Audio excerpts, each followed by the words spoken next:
بسم اللہ الرحمن الرحیم۔ شروع اللہ کے نام سے جو بڑا مہربان نہایت رحم کرنے والا ہے۔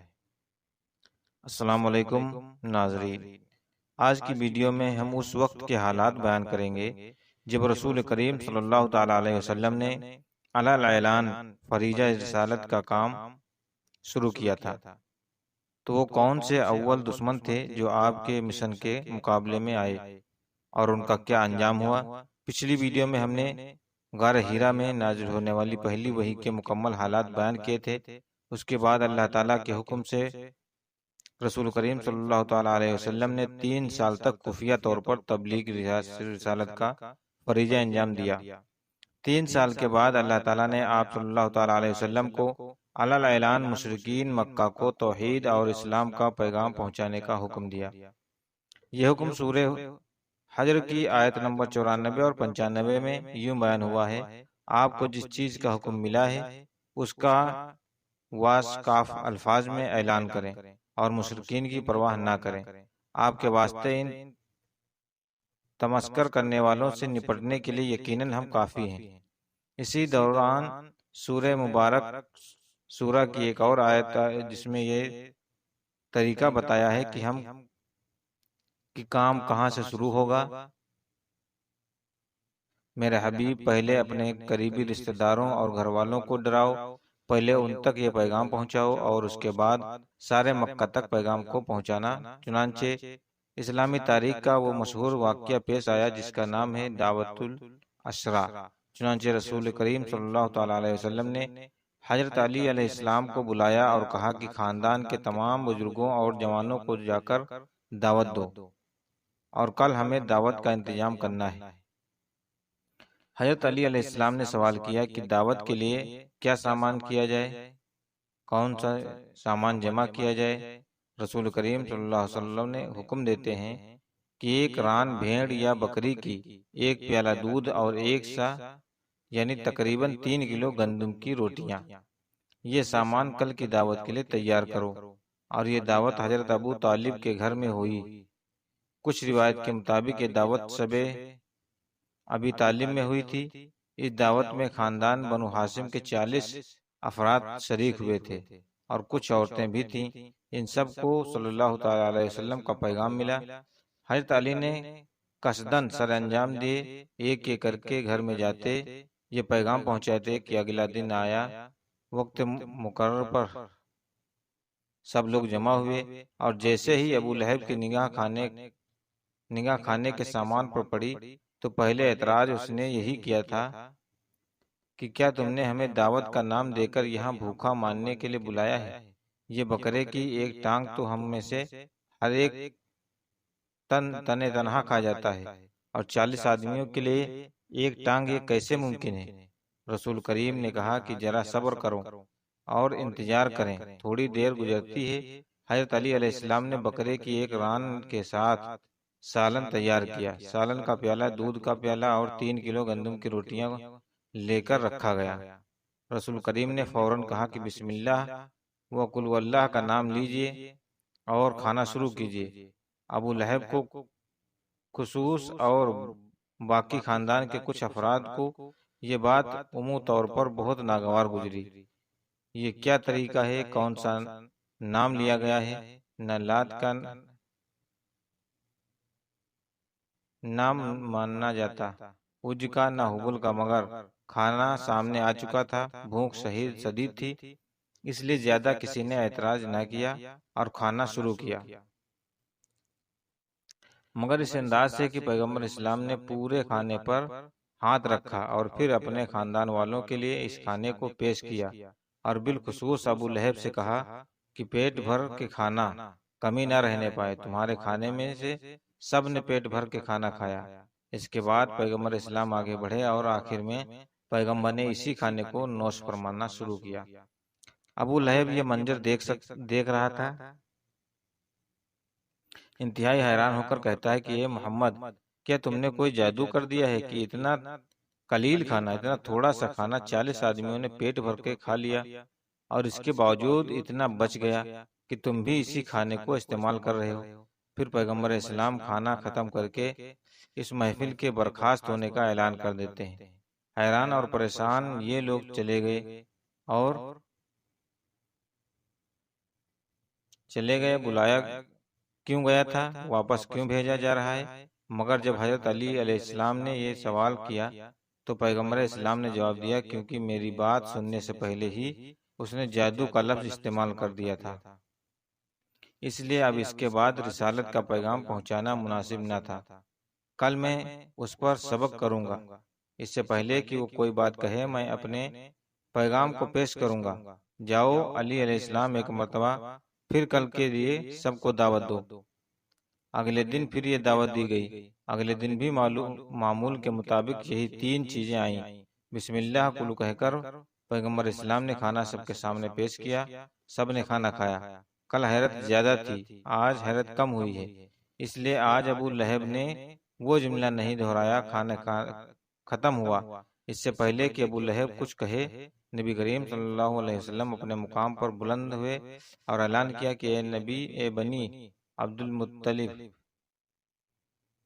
خاندان، عبد المطلب سے تعلق رکھنے والوں، تم نے دیکھا کہ میں نے ابھی بنی اسرائیل کے لیے نبی کا معجزہ تمہارے سامنے پیش کیا۔ معدہ جو حضرت عیسیٰ علیہ السلام کا ایک معجزہ تھا، کھانے والوں کا پیٹ بھر جاتا تھا، دسترخوان چھوٹا ہونے کے باوجود بھرا رہتا تھا۔ یہ معجزہ میں نے پیش کیا اس لیے کہ میں اللہ کی جانب سے تمہارے پاس ایک پیغام کو لے کر آیا ہوں۔ پہلے یہ بتاؤ کہ کیا کبھی تم نے مجھے جھوٹ بولتا ہوا یا اپنے خلاف کوئی عمل کرتا ہوا دیکھا ہے؟ سب نے کہا نہیں، ہم نے آپ کو ہمیشہ اپنے خاندان، خیر کا اور ہمدرد پایا ہے۔ نبی کریم صلی اللہ تعالی علیہ وسلم نے کہا کہ بس میرا پیغام بھی اسی لیے ہے۔ اگر تم نے اس پیغام کو نہ مانا تو جہنم کی آگ سے تمہیں کوئی نہیں بچا سکتا، اور اگر اس پیغام کو مان لیا تو دنیا اور آخرت میں تمہارے لیے نجات اور نعمتیں ہیں۔ اور پھر آپ صلی اللہ تعالی علیہ وسلم نے کہا کہ یہ پیغام جو میں لایا ہوں اس کا نام ہے اسلام۔ ایک اللہ کو مانو اور میری رسالت کا اقرار کرو، اور یہ بھی سنو کہ کوئی نبی ایسا نہیں آیا کہ جب اس نے اپنی رسالت کو پیش کیا ہو تو اس کے ساتھ اس کا وزیر نہ رہو، اور میں وزیر تم ہی میں سے منتخب کرنا چاہتا ہوں۔ آج تم میں سے جو میرا ساتھ دینے کی بات کرے گا وہ میرا وزیر ہوگا، میرے فرض کو ادا کرے گا اور میرے وعدوں کو پورا کرے گا۔ اسے مجھ سے وہی نسبت ہو جائے گی جو موسیٰ علیہ السلام سے ہارون علیہ السلام کو نسبت تھی۔ نبی کریم صلی اللہ تعالی علیہ وسلم کا کلام یہاں تک کی پہنچا، روایت میں آتا ہے کہ اس کلام کو سننے کے بعد ابو لہب تک بالکل خاموش ہے، سارا مجمع سر جھکائے بیٹھا ہے۔ فقط حضرت علی علیہ السلام اپنی جگہ پر کھڑے ہوئے۔ جس وقت پیغمبر اسلام صلی اللہ تعالی علیہ وسلم کے پاس جبرائیل علیہ السلام کا غار ہرا میں آئے تھے، حضرت علی کی عمر 9 یا 10 سال کی تھی۔ 3 سال دعوت ذی العشرہ ہوئی۔ اس اعتبار سے حضرت علی کی عمر اس وقت 12 یا 13 سال کے قریب ہے۔ حضرت علی علیہ السلام کھڑے ہو کر وعدہ نصرت کرتے ہیں کہ پیغمبر اسلام نے یہ کہہ دیا کہ علی تمہارے بزرگ یہاں موجود ہیں، انتظار کرو، شاید ان میں سے کوئی میری مدد کرے اور نصرت کا وعدہ کرے۔ روایت میں آتا ہے کہ سب خاموش رہے۔ دوبارہ پیغمبر اسلام نے یہ جملے دہرائے، دوبارہ سوائے حضرت علی کے کوئی کھڑا نہ ہوا۔ تیسری مرتبہ بھی جب صرف علی کھڑے ہوئے تو پیغمبر اسلام نے حضرت علی کو آگے بلایا، کندھے پر ہاتھ رکھا، پہلے تو وہی 3 جملے کہے، پھر تم میرے وزیر بھی ہو اور میرے وصی بھی ہو، میرے جانشین بھی ہو۔ اس کے بعد سینے سے ملایا اور حضرت علی کو حکم دیا کہ وہ اپنا منہ کھولتے۔ حضرت علی نے دائیں مبارک کو پاس کیا، رسول کریم نے اپنا لاب دہن حضرت علی کے منہ میں ڈالا اور پھر ایک مرتبہ سینے سے لگا کر الحدا کیا۔ یہ منظر دیکھ کر کہا لگا اور ابو لہب اپنی جگہ سے کھڑا ہو گیا اور یہ کہتا ہوا چلا گیا کہ وہ محمد، تم نے اطاعت و خوب صلہ دیا کہ تمہارا چھوٹا بھائی تمہاری اطاعت کرنے کی بات کر رہا ہے اور تم اس کے منہ میں تھوک رہے ہو۔ نبی کریم نے جواب دیا کہ میں نے علم، فہم اور حکمت، دانش اسے منتقل کیا ہے، اور جب یہ میرے تمام علوم کا وارث بن گیا ہے، پس ابو لہب غصے کی حالت میں یہ کہتا ہوا چلا کہ اے ابو طالب، تم ہی کو مبارک ہو اپنے بیٹے کی اطاعت کرنا۔ ابو لہب کو جاتا دیکھ کر خاندان بنو ہاشم کے سارے افراد چلے گئے۔ تاریخ یہ بتاتی ہے کہ اگلے دن ایک مرتبہ پھر پیغمبر اسلام صبح سویرے حضرت علی کو لے کر اپنے مکان سے باہر آتے ہیں، لیکن جب پیغمبر اسلام کا رخ خاندان بنی ہاشم کی جانب نہیں ہے، بلکہ پیغمبر سیدھے خانہ کعبہ کے قریب چلے، اور خانہ کعبہ کے بالکل سامنے صفا پہاڑی ہے۔ پیغمبر اسلام اس پہاڑی پر آئے۔ بعض روایت میں تو ہمیں یہ ملتا ہے کہ کوہ ابو قبیس پر ایک آئے، لیکن زیادہ تر روایت میں آتا ہے کہ صفا پہاڑی کا ذکر ہے۔ یہ دونوں پہاڑیاں بالکل آمنے سامنے ہیں۔ صفا پہاڑی پر کھڑے ہوئے چاروں طرف دیکھا اور بآواز بلند کہا، واہ صبا، یعنی اے صبح کے وقت کا صبا۔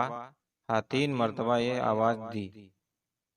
واہ باہا ایک ایسا جملہ تھا جو کہ عرب میں واپس میں طے شدہ ایک کوڈ ورڈ تھا کہ جب کبھی کوئی انتہا اہم پیغام دینا ہوگا، جب کبھی مکے والوں کو زندگی اور موت کا مسئلہ ہوگا، مثلا فرض کیجئے مکہ میں آگ لگ جائے، یا مکہ کی جانب کوئی سیلاب آ جائے، یا آ رہا ہو، یا کوئی دشمن حملہ کر رہا ہو، تو یہ طے پایا جاتا تھا کہ جسے یہ اطلاع ملے ایسی حالت کی جس سے مکہ والوں کی زندگی خطرے میں ہو، تو وہ فوراً اس پہاڑی پر کھڑا ہو اور وہ صبا کہک پکارے، ہر قبیلہ حاضر ہو جائے گا۔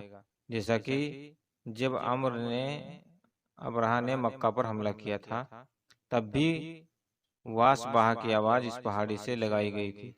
پیغمبر اسلام نے واس بہا کا نعرہ بلند کیا اور آواز دور دور تک پھیل گئی۔ پھر پیغمبر اسلام ایک ایک خاندان اور قبیلے کا نام بھی لیتے ہیں، یا بنی ہاشم یا بنی ہاشم مخدوم، بنی امیرہ، اور ان دونوں لانا کو سن کر قبیلے یہاں پہنچ گیا۔ جو قبیلے والے نہ پہنچ سکے، انہوں نے اپنے ایک ایک نمائندے کو بھیجا اور کہ جاؤ اور سن کے آؤ کہ کیا بات ہو رہی ہے۔ یہاں تک کہ پورا مکہ یہاں جمع ہو گیا، مانو کہ میں ہر ایک قبیلے کا کم سے کم ایک فرد یہاں موجود تھا، اور پیغمبر اسلام و صحا کی آواز بلند کرنے کے بعد اطمینان کے ساتھ پہاڑی پر کھڑے رہے۔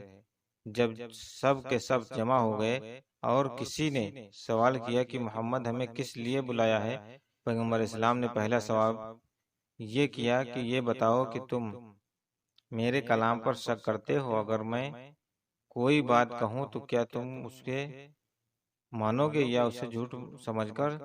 سارے قبیلوں نے ایک ساتھ کہا کہ ہم نے آپ کو ہمیشہ صادق اور سچا امین پایا ہے، ہم آپ کی کسی بات کے بارے میں شک نہیں کرتے کہ یہ غلط ہے۔ پیغمبر اسلام نے دوسرا سوال کیا کہ یہ سامنے والی پہاڑی دیکھو، کوہ صفا پر پیغمبر کھڑے ہیں، اور سامنے دوسری پہاڑی کوہ ابو قبیس ہے۔ پیغمبر نے کہا کہ اگر میں یہ کہوں کہ اس پہاڑی کے پیچھے دشمن کا ایک لشکر جمع ہو چکا ہے جو تم پر حملہ کرنے والا ہے، تو کیا میری بات مان لو گے؟